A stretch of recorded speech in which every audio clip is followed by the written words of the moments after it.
ನಟಿಯರ dress ಯಾವತ್ತೂ ನೋಡುಗರಿಗೆ Impress ಮಾಡೋ ಹಾಗಿರ್ಬೇಕು. ಇದೇ ಕಾರಣಕ್ಕೆ ನಮ್ ನಟಿ ಮಣಿಯರು ಇತ್ತೀಚೆಗೆ ಅವಾರ್ಡ್ ಫಂಕ್ಷನ್ ಆಗ್ಲಿ, ಸಿನಿಮಾ ಪ್ರೆಸ್ ಮೀಟ್ ಆಗ್ಲಿ ಗ್ಲಾಮರಸ್ ಡ್ರೆಸ್ಗಳಲ್ಲಿ ಬರ್ತಾರೆ.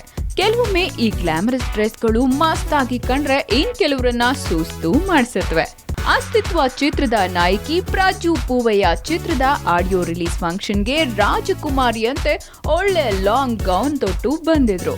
ಇಡೀ ಪ್ರೋಗ್ರಾಂನಲ್ಲಿ ನೋಡೋಕೆ ಮುದ್ದಾಗಿ ಕಾಣಿಸಿದ್ದು ಪ್ರಾಜು ಅನ್ನೋ ಈ ಚಂದ್ರದ ಗೊಂಬೆಯೇ.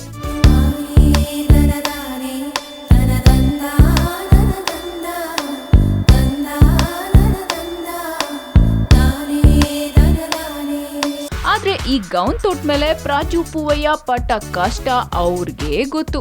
ಓದದ ಗೌನ್ ಹಾಕಿ ಸರಿಯಾಗಿ ನಡೆಯೋಕಾಗದೆ ತೊಂದರೆ ಪಟ್ರು. ಅತ್ತಿಂದಿತ್ತ ಓಡಾಡುವಾಗ ಕೈಯಲ್ಲಿ ಡ್ರೆಸ್ ಇಟ್ಕೊಂಡು ಇರಿಸು ಮುರುಸಿನಿಂದ ನಡೆದಾಡ್ತಿದ್ರು. ಡ್ರೆಸ್ ಎಲ್ಲಂದ್ರಲ್ಲಿ ಸಿಕ್ಕಾಕೊಳ್ತಿತ್ತು, ಅದನ್ನ ಬಿಡಿಸ್ಕೊಳ್ತಿದ್ರು ಪಾಪ.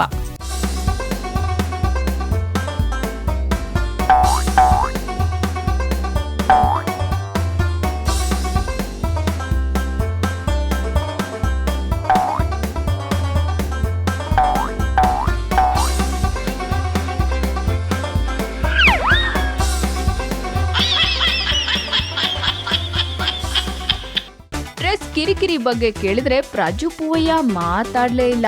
ಆದ್ರೆ ಹೇರ್ ಸ್ಟೈಲ್ ಚೇಂಜ್ ಮಾಡಿದಕ್ಕೆ ಕಾರಣ ಮಾತ್ರ ಖುಷಿಯಿಂದ ಹೇಳ್ಕೊಂಡ್ರು. ಚೇಂಜ್ ಇರಬೇಕಲ್ವಾ, so for the next film ಕ್ಯಾರೆಕ್ಟರ್ಗೆ ಅದು ನೆಸಿಟಿ ಇತ್ತು, ಸೊ ಅದಕ್ಕೋಸ್ಕರ ಮಾಡಿಸ್ದೆ ಹೇರ್ ಕಲರಿಂಗ್.